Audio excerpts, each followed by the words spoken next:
What's goody, everybody? It's full-time trip. We are back in your building, establishment, tenement, yard, wherever you're watching this from. We are here with you. Sunderland 2, Arsenal 2 at the Stadium of Light. A very, very, very, very tough matchup at this interval, this point in the season. A lot that was happening, a lot that was going through this game, a lot that was, again, waiting for us technically on the other side of this international break interval. We had to get through Sunderland. The points are shared. Make sure you like, comment, and subscribe, all that good stuff. Hope you're doing well as well. Hope everything's going okay. And yeah, let's talk about this a little bit, man, because this was a really, really, really rough and tumble game, man. A rough and tumble game. I want to start out before even talking about Arsenal. Let's get one thing straight. Sunderland are an absolutely fantastic team.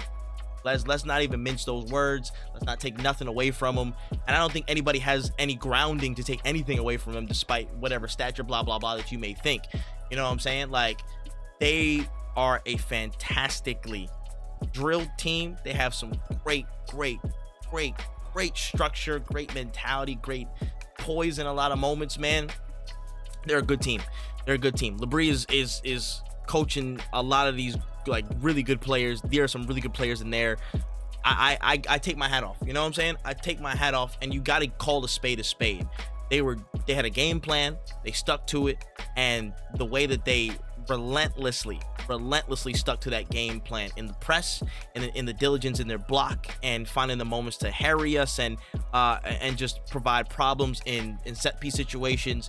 They're a tough side, and they're going to be a problem for everybody that they come up against this season. They haven't lost a game. I believe three draws, 3 wins. They haven't lost. And listen, credit to them, man. Huge credit. They are a side and a half, man. So with that, I definitely want to turn it to us. We had a tough test against them, man. We knew what was going to be the outlay here. Again, 5-4-1 in a deep block if we get past the halfway line, and we're going to get pressed heavily before that point. We're going to get not as much time on the ball as we think. We're going to get unsettled in that sense, and a lot of that was a really big adjustment. As a matter of fact, it took about 45 plus minutes to adjust to that, maybe 55 with the injury time in the first half. But very, very tough, physical, very engaging battle. You have to be switched on at all times, or else mistakes will be punished, and they're gonna get the better of you in these situations, and you're gonna find yourself, you know, in a bad moment. And that started again, obviously, with that first goal out of a moment of fracas. Again, coming from another point where I get today where it probably should not have been a foul given, and not even a yellow card given in that sense, but still, out of that situation, ball comes through. Daniel Ballard with absolute, again, former Arsenal Academy player, as a lot of y'all probably know. Great work to, again, Harry Rice, and just upset Rice. Rice was not up to that challenge. Daniel Ballard gets a good touch on it, and bang, crazy goal in that first instance, in 36 minutes into lead. And you know, we go in under the cosh, and second half, you know, we come back, we start to build up our momentum, we start to play some really great football, we start, again, being a lot more aggressive and on the front foot, in my opinion, compared to how we were in the first. Capitalize off a quick mistake. Great pressing from Declan Rice. Great pressing from Declan Rice to get us through. Bukayo Saka slots it with his weak foot. Wonderful stuff. And then we're playing some great football. We're unlocking the block like crazy. We're doing a lot of great things. And Leandro Trossard gets us ahead with a wonder strike in the 74th minute. And then at the end, I can't remember how the cross came in, but it was a wonderful goal from Brian Brobby, just dog fighting with Gabriel the whole way through. A little bit of miscommunication between Gabriel and Raya, but still Brian Brobby's, you know, hip to all the motion that's going on, and puts in a really wonderful, damn near full bike, kind of like a half bike, but it's kind of like it was already guided, but bike goal into the net, and not much time left to do anything. I'm not sure if the Daniel Ballard block was before or after that goal that was the equalizer, but still, like a crazy game. Crazy game. Again, credit to them. Today, it was 1, a game of 2 halves, and 2, uncharacteristic miscommunications in certain levels, and I think 3, kind of the end of the line in terms of our squad, kind of a reserve energy, our tank, so to speak. Just to speak on that first half really quickly, outmanned, outgunned, outmuscled, just out of it in several terms, man. We looked unsettled in that first half, trying to adjust to everything. I couldn't really pick out any man of the match so far like I usually do on Twitter. You know what I'm saying? Shout out to my Twitter page, you know what I'm saying? Full-time Trip, same name and all that. Make sure you go follow if you're not on there. But we just didn't find any type of solid rhythm or solution, man. It looked very, very uncomfortable for a lot of players out there. And significantly, the defense across the game today was unsettled. They didn't look at their best. They didn't look cohesive like they typically do, like they usually do. And that was tough to watch. Again, it got better across second half, but still, I think one of the bigger themes here was the defense just kind of hit the end of that rope, and it was tough to contend. It was tough to contend with the game plan. We fell right into the hands that Sunderland were laying out, and again, advantage Sunderland, you know? It was crazy. But I want to give huge credit to the team as well, because despite the failings of the first half, most of that second half was some of the best football we've played all season. And people can, because of the result, people might be mad or people blah, blah, blah. What you saw from damn near a couple minutes into that first half all the way up to like the 82nd minute, 84th minute probably, was sensational football. We dominated Sunderland. Again, understanding how they took us out the picture in that first half. The flip that went down was absolutely stunning to me. The way that we unlocked the low block in so many occasions, the way we harried them, the way we got possession of the ball, the way we dominated and exerted ourselves onto Sunderland's defense and structure was phenomenal to me. It was phenomenal. I was loving everything I was seeing with that. The combinations, the ingenuity, the positional freedom that was really just on cranked up to an 11 in certain moments across that second half. It was lovely stuff, man. And where we saw, again, probably the most joy out of that as well with Leandro Trossard's goal, man. People are moving, so many things to consider, and somebody does something that's probably uncharacteristic to a lot of Arsenal players in certain roles and you know, bouts of form. He took a shot outside the box, and he just took it because he saw the opening. You know what I'm saying? He said, screw it. It's a screw shot, man. I'll let one go. And bang. Absolute stunner, man. We're going to go back into individuals later, but the endeavor that was shown there, fantastic. And he comes up again with a goal that gets us in front. And again, a credit to how we approach the low block situations and the defensive structures that we come up against. Typically, that was probably the best I've seen us handle it across this season and across other seasons past. That was one of the best displays of unlocking a low block and dominating a game that I've seen from us in a good while. That was great.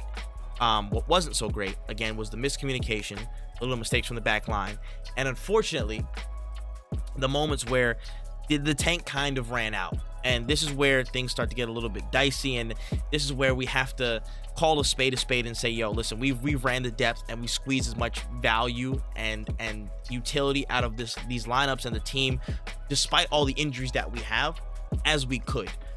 We can call a spade. Shout out to Femi, who was on the timeline, you know what I'm saying, going on about this, and I tend to agree. Listen, I love Mikel Merino. Again, I said it, love it, you hate him for the tech, you do gotta rate him, but in those moments, you understand why he is a great cog and he's not a gear, and certain things are tougher for us in terms of not having all the tools in our tool belt. If we had a Gyökeres today, if we had a Havertz today, if we had somebody that could bother their back line, give them a consideration and not necessarily run away from that area to find some joy, that would have been a different picture. The ability to stretch them maybe a little bit more vertically would provide us maybe easier access into the midfield to make them retreat into a block more often and not have them pressing us. Those considerations are super important, and that comes down to the players that we have. And Marino's just not the guy for legs. Just doesn't have the legs to run, make channel runs, to be in these super uber physical battles with center backs and whatnot. He'll find himself in the right time in the box for scoring and poaching and just being that positionally aware attacker inside the box. But when it comes to the hard things, you know, like the pressing, the channel running, the occupying center backs and those little battles and trying to get those tiny advantages of ground, of territory, he's not going to be the guy that gets us over the line. We have guys for that, but unfortunately they're injured. And it's looking at the solutions. I was proud of what we saw on the low block today as well throughout many pockets of the game, but having somebody like another runner like a Madueke somewhere in there. Odegaard would have been great today. I think Havertz would have been solid today as well, just being another option and Harry in that back line and providing some kind of type of upsetting of their shape, because the back line, I mean, there's 5 of them. Yeah, they're a tough back line, but still they're like, oh, it's just they just small fries. They're not gonna bully us. We gonna bully them. So let's see what we can do. And it was a lot of that. And I think people have to understand what I stand on this to every last syllable. Every last man is important in this team. Every last one. Everybody's going to have their purpose and their time and what's going to be used for. And to that point, you see the problems that occur when every last person is not available. Every last person is not there. What they bring, their skill sets, their characteristics, how we can change games, change pictures, and make certain things happen with those different players, with those different skill sets, with those different tool sets. We can't be a full Swiss Army knife if some of the pieces in the Swiss Army knife are gone. We can't do that. So given that context, I'm still not the happiest person that there was miscommunications, that there was just, again, that severe lack of maybe, again, little bits of nous and little bits of just the doggedness, again, in those latter stages of the game to see it through. Again, some of these guys are out on their ass, giving everything, but I think it's more the miscommunications and some like the misplaced, like the passes, and just I just did, things weren't as crisp as I would have liked them to be across certain people and just certain periods of the game. And yeah, and that brings us back to that ending piece there, where again, Gabriel's fighting with Robbie gets away through. Ballard, again, I can't remember where Marino was, I can't remember where Rice was in that sequence, but Ballard gets a flick header off, and then Robbie's there to finish the goal off. Again, if communication was better, Ryan might have stayed on his line, I don't know. But listen, tough moments, and I'm micro-analyzing this, like many people probably are, but I need to preface the fact with one. I think from an attacking standpoint, that second half was really phenomenal, especially considering a lot of the people that will make our attack be on and purring throughout the season are not there. And 2, the players that we do have, given that this run that they've been on, game after game after game after game, how many clean sheets in a row, how many wins in a row, how much energy expended, they got really, really to the end of their rope in that sense against a really tough side after all the stuff that we've done. So considering those circumstances, I give credit to them. But understanding where we need to be in the season, say, hey, I know you guys are there, but it's those little details that we can see through, that little 1% more that we can try and push with the little bits of time that we have left before we get to a break or the game's over, that we got to do. So I'm not going to be totally upset over this, obviously, because we've gone on a great run throughout a tough run of fixtures throughout the start of the season, throughout injuries, throughout all this stuff. But we know now that once we have these players back, one, our attack needs to be, again, that second half throughout way more consistent, and I think we're gonna see hopefully some easier sides than Sunderland, because they're fantastic this season. But we know kind of the stakes, and we've learned the lessons, and I hope we're learning the lessons from this. And once our squad is up to the scratch in terms of fitness, I think we'll kick on very well. So I'm not gonna be the most bent up out of shape over this game. I just know the little details that could have got us over sting a little bit, but I can sit here and say I'm not mad at the draw in the long run, because I have faith that we'll kick on, especially with the players coming back, and knowing that on another day when maybe certain margins are a little bit more favorable, we'll come out with the win most of the time, which in this case we were damn near close to doing. But again, moments of magic pulled us back into the draw. So speaking of margins, and speaking of certain factors and whatnot, Craig Pawson is an absolutely terrible rep. I don't understand how inconsistent you just try to be. This man, Reynaldo, my fault, was fouling so nonstop across the pitch. There were so many physical fouls nonstop, and only one side was getting penalized for them throughout. Like, it was just some level of inconsistency that was just disgusting to me, bro. Craig Pawson is an awful referee. That's all I need to say. Before I lose my voice and go any crazier, just go watch the promo video I did for this, and you'll understand. But Craig Pawson should not be refereeing any games in the Premier League, bro. Put him in the Bruneian Super League, and let's call it that. In terms of individual performances, I mean, as much as I can give credit to everybody for kind of sticking their neck out there, I want to say one, Bukayo Saka. I think with tough matchups, with again wingers getting doubled every damn time, I thought both of our wingers were really good today. What's it called? Bukayo, I think again with the goal, hard finish, weak foot, having to make something happen in a tough game state in a tough away ground, showed great poise, and again was trying to find his way through. Still thought he was one of our standouts as well. Leandro Trossard, I thought he had another game where it was tough. It was very tough for him, with being doubled, with being, again, physically inferior compared to the defenders that are up against him. But he always finds these little ways to connect and to initiate and to just show some level of just nous to get through. He was playing some great passes to break down some of the low block across the second half. And some of the stuff that I was seeing was fantastic. His crossing throughout the season, especially in this game, I think there was some great cross that came from him. Listen, like I said, to a man, you gotta back everybody, because everybody's gonna bring something that'll help us get over the line. Trossard, although we didn't get the result that we wanted, Trossard showed a lot of good stuff that made him worth the pay bump, that made him worth the place in the squad, given all these injuries and things that are out. And he's proven his worth, man. He's shown his mettle, and you got to give him props for that. While again, we're dealing with so many things that are beyond our control with the injuries and whatnot. So credit to him. And yeah, that's probably, I think my man of the match would probably be Trossard in that sense. But yeah, listen, man, we made it to a break. That's the most important thing. We made it to a break. Whatever happened today, we would have been in first place. But again, tough draw. I really wish it was 3 points, but you know, we'll take that. I think personally how Sunderland play, and especially because we're going into a break, and then right after that, I think City and Liverpool will be seeing them in December. So listen, they're going to cause everybody trouble. I think they're going to cause everybody around trouble. So I think we won't be the only big team that drops points to them this season. Chelsea don't count. They're a small team. So I really rate Sunderland. I really do, honestly. From when they came back up, I really want them to stay up. And they proved, again, a lot of why they're a great team to watch and a hard team to play against today. But again, the focus is on us, man. We're in the driver's seat, still in first, seeing how the rest of the results play out before the international break kicks off. But now it's about rest and recoup, man. We need our players back. We need our attack back in full force to kick on how we kick on, because when we come back, it's a doozy.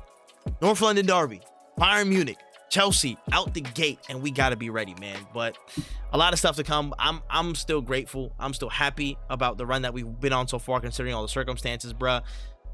Take a deep breath. Don't jump out the window. Don't crash out, man. The season's still young. Pep was saying it himself. The title is certainly not won in November, but it can be lost, and we're far from losing anything right now, given the run that we've been on. So let's take it a step at a time, 1 week at a time, 1 game at a time, like we usually do. Enjoy the moments, learn from the lessons, and we keep it going. But let me know what you thought of the game in the comment section below. Again, the performances, the goals, what needs to come next, how we feeling about going into the international break and then beyond.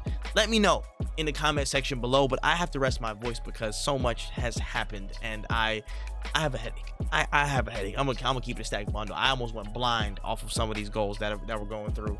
But with that being said, my name is Full Time Trip. That's all the time I got, man. And we gonna get up out of here, man. Enjoy your breaks. I will probably try and post some little, scribbles of something across the international break, but I also try and take some rest too. Hopefully y'all do as well. And we kick on, man. Long season to go, but we got this, man. COYJ. Peace.